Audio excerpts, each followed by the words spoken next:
इसको मूर्खा की साधना बताई है, तो बिल्कुल ठीक है। तो वेद क्या है? ये परमात्मा का विधान है, ये परमात्मा का आदेश है। और जो हमारे पुराणों में जो लिखा है वो पितरों का या ब्रह्मा जी का या किसी तरह से मंदालसा या कौन थी बता, इससे की बात ने साची मान ली, सब ने इसी तरह करने लगे। और या किसी अन्य ऋषि का दिया हुआ आदेश है, इसका पालन हमने नहीं करना। जैसे एक समय एक व्यक्ति की दोस्ती दरोगा से थी, थानेदार से, एसएचओ से, और उस व्यक्ति का जो साथी था पड़ोसी उसको बहुत दुखी कर रहा था। उसने अपने मित्र दरोगा जी से कहा कि भाई दरोगा जी, ऐसे ऐसे मेरा पड़ोस में है, साथ वाला मकान में, बहुत परेशान करता है, सारा कुछ कह लिया, पंचायत भी कर ली, नहीं मान रहा, क्या करूं। अब दरोगा जी ने कहा उसका मार लट सर, मैं माफ देख लूंगा।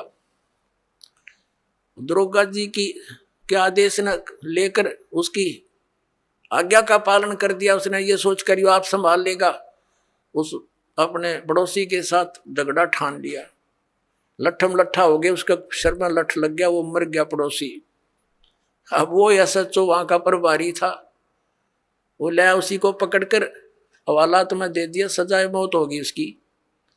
अब राजा का विधान था किसी का लठ मारेगा और मर गया तो उसकी सजा होगी मौत, और वो विधान तोड़ दिया उस व्यक्ति ने। अपने मित्र एक अधिकारी की आज्ञा का पालन कर लिया, जिससे राजा का विधान टूट गया, वो दंडित हुआ।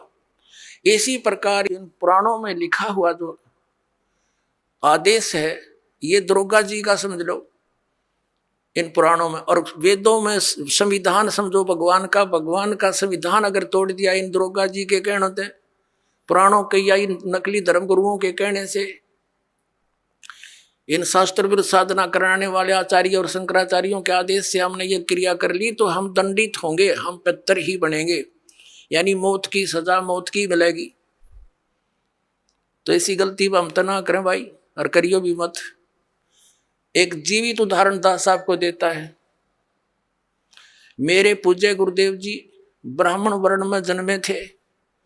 हरियाणा के अंदर जिला भिवानी चरखी दादरी के पास एक पैंतावास गांव है, बड़ा पैंतावास, वहां वो रहते थे, किसान का काम करते थे, वर्ण ब्राह्मण है।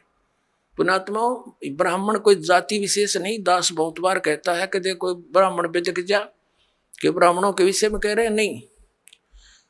और वो खेतों में, मेरे जो गुरुदेव थे ब्राह्मण वर्ण में जन्म था उनका, खेतों में गौवें चरा रहे थे अपने खेतों में। उसके पास पहले जंगल बहुत होते थे, वन बहुत होते थे। एक दिन उनकी भेंट हमारे दादा गुरुजी से होगी, यानी एक संत से। वो उससे प्रेरणा पाकर के घर से खिसकने की सोची और गुरुदेव का एड्रेस पूछ लिया। सब ज्ञान से परिचित होकर खेतों में शाम के समय गौएं चरा रहे थे, और भी कुछ साथी पाली गवाले थे। तो उनको ये कहकर के मैं फ्रेश होकर आता हूं, मैं देर हो जाए तो तुम पशुओं ले चलना, मैं आप आ जाऊंगा। वो जंगल में चले गए गहरे। पालियों ने वो अपने गौएं गांव में ले आए। अब वो सामने काफी देर होगी जब नहीं आए। उनका बचपन का नाम, गांव का नाम हरिद्वारी था, पंडित हरिद्वारी। और फिर उन्होंने अपना नाम बदल लिया था, कोई पहचान ना ले, घर से निकल गए थे वो। तो उन्होंने क्या किया, अपने कपड़े जो पहन रखे थे वो उतार दिए, 2 जोड़ी कपड़े लेकर गए घर से, उस दिन एक अलग से ले गए थे, किसी को दिखाया नहीं। वो जो पहन रखे थे वो कपड़े पाड़ पुड़ के, और कोई किसी हिंसक पशु ने, कोई पशु खा रखा था, कोई मृग वगैरह, किसी शेर ने, वो उन्होंने दिन में देख लिया था। उसके ऊपर घेर के कपड़े और निकल गए, रातों रात हरिद्वार पहुंच गए। अब उन घर वालों ने इंतजार की, 1-2 घंटा, फिर पूछा उन पालियों से, हरिद्वारी नहीं आया। वो कहने लगे वो यूं कह रहा था मैं फ्रेश होकर हूं, तुम चलो। उन बच्चों को साथ लेकर गए, बताया कहाँ से प्रवेश हुआ था, किधर गया था। जाकर ऐसी पहले टॉर्च होती नहीं थी, लालटेन दीपक से ले रखे हाथों में, गए, देखा रहे ये तो बच्चा खा रखा है, ओहो ये तो किसी हिंसक पशु ने खा लिया, रे मर गया। अंधे हो गए, रोन लाग गए, दूर तय अंधेरा सा था। वो आड़ जो पशु के हुए और कपड़े इकट्ठे करके रात ने दाग दे दिया, अक मर गया। फिर उसकी 13वीं शुरू हुई।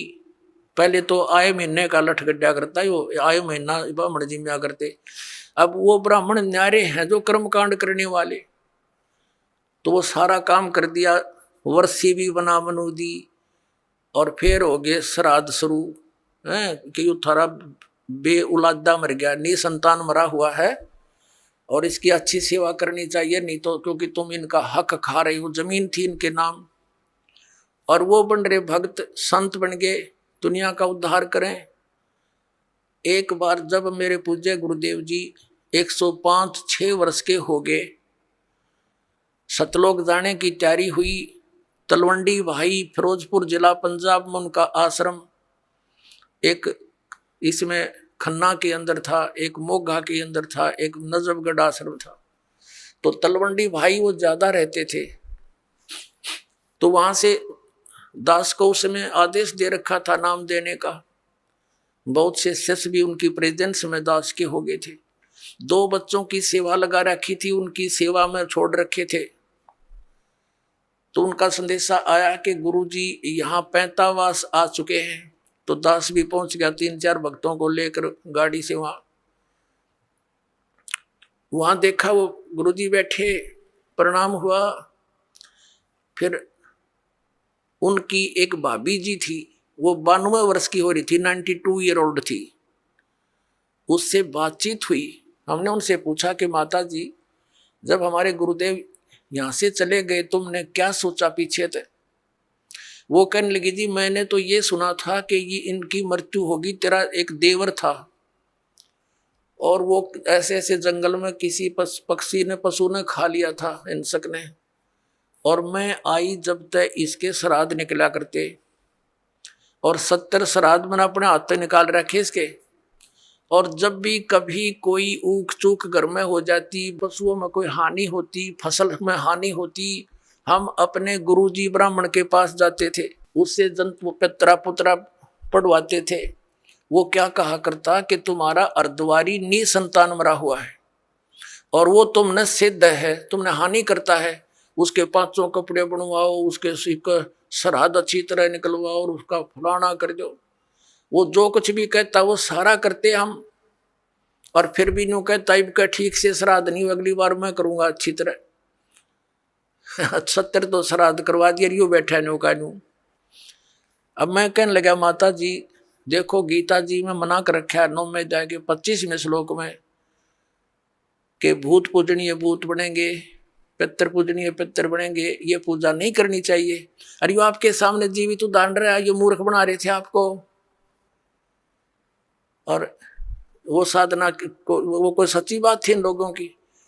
ये तो ईब तो अब तो छोड़ देना इसको। ने बोली ना भाई, या तो पुरानी लाग है, नो के छूटे है, बाढ़ में पड़ो फिर भी ना छूटे, तो हद कर दी भाई। आंखों देख रही है, आपसे कह रही है कि मैंने इसके 70 श्राद्ध निकाल लिए, पिंड भी भरवा लिए, न बोलो पितर बन गया ये। हमारे पितर नहीं, वो सबका तो उद्धार करने वाले महापुरुष बन गए, लाखों लोगों का उद्धार कर दिया। इस नृत्यों इनके श्राद्ध निकालो, इन मूर्खों को पालो।